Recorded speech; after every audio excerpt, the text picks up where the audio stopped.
Hi guys, welcome back to iPhotography on YouTube. So today we've got a really cool little tutorial about getting graduation photos. So this may be very, very pertinent, very useful if you've had a bit of a problem this year in trying to get to those types of ceremonies with everything that's got on during 2020.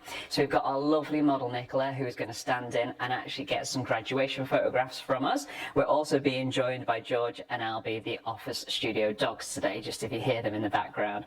So we're going to go through a few different ideas, a few different kind of more traditional style portraits in a graduation sense, and then some more kind of creative ones as well. So we'll just walk and talk you through the whole shoot. Hope you enjoy it.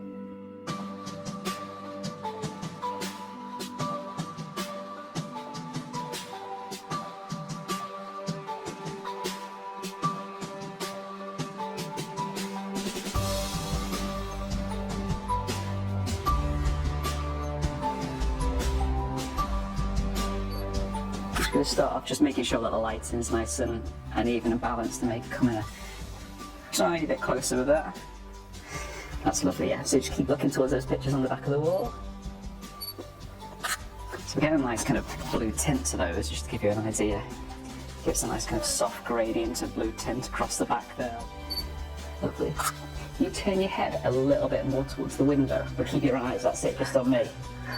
That's lovely. So it just gives a totally different kind of vibe to the shot overall. Cheers. Right, if you hold it so it's at its kind of pointers up towards your nose and basically bring it in really close and it's just your eyes are peeking over the top. But if you hold it flat so it's straight up towards me, perfect, and bring it kind of close in, lovely. If you actually come maybe a tiny step further forwards, and I'm just making sure I bring the lights in a little bit closer. Making sure everyone can still see. That's brilliant. See, you're getting the hang of this now, aren't you? Natural.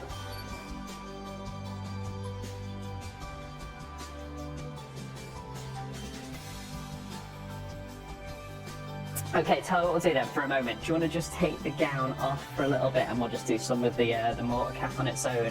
I may actually turn this backlight off for a little bit.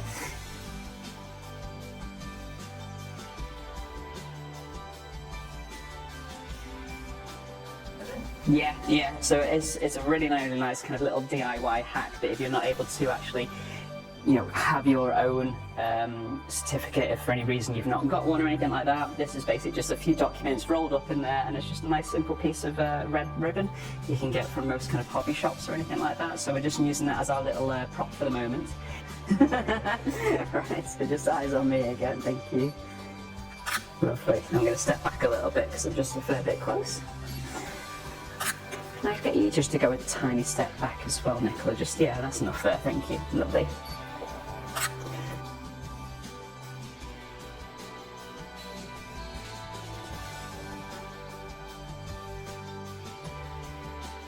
So, effectively, we'll do the same again.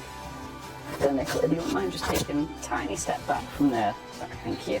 Right, okay, so yeah, if we start two-handed this time, we'll almost repeat the same set of shots, but it's just in the gown, so it always gives you the option as to what you want to do, whether you want to do shots with the gown or without them when it comes to choosing them afterwards. So if you bring it a little bit higher, perfect. Right, thank you. Just again, eyes on me, superb.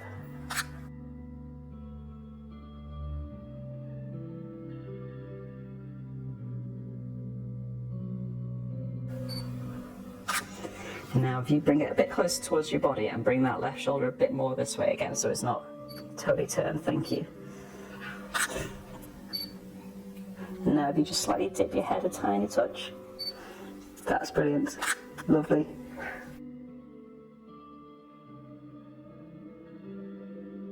To begin with is always to focus on the face and keep that regardless of what happens anywhere else. Don't take your finger off. If you're shooting in the burst mode, just keep it on the shutter all the time and it will keep the focus placed. Okay, are you ready? 1, 2, 3, go. Perfect, lovely.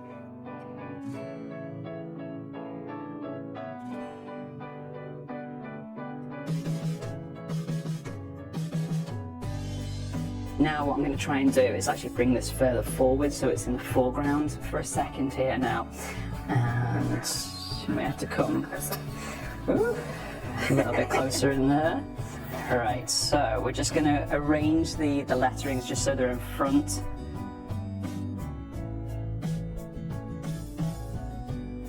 That's great. So we're just going to get a nice little, cute little cameo shot. Can you say about still smiling as well, even though you can't show that? Yeah, it is very important to just to make sure that you've always got your subject smiling. You don't always have to be smiling necessarily, but even when you can't see their actual mouth, it does kind of translate in their eyes. I mean, well, just for a second, if you can just pull a very straight face for me for a second, Nicola, and then so we can see Nicola's eyes, and then now if you actually smile, it totally changes around the cheeks and underneath the eyes, but it instantly gives you a clear indication that she is smiling even though you can't see her mouth. So it is important to still kind of get your subject to smile in these instances as well. That's great.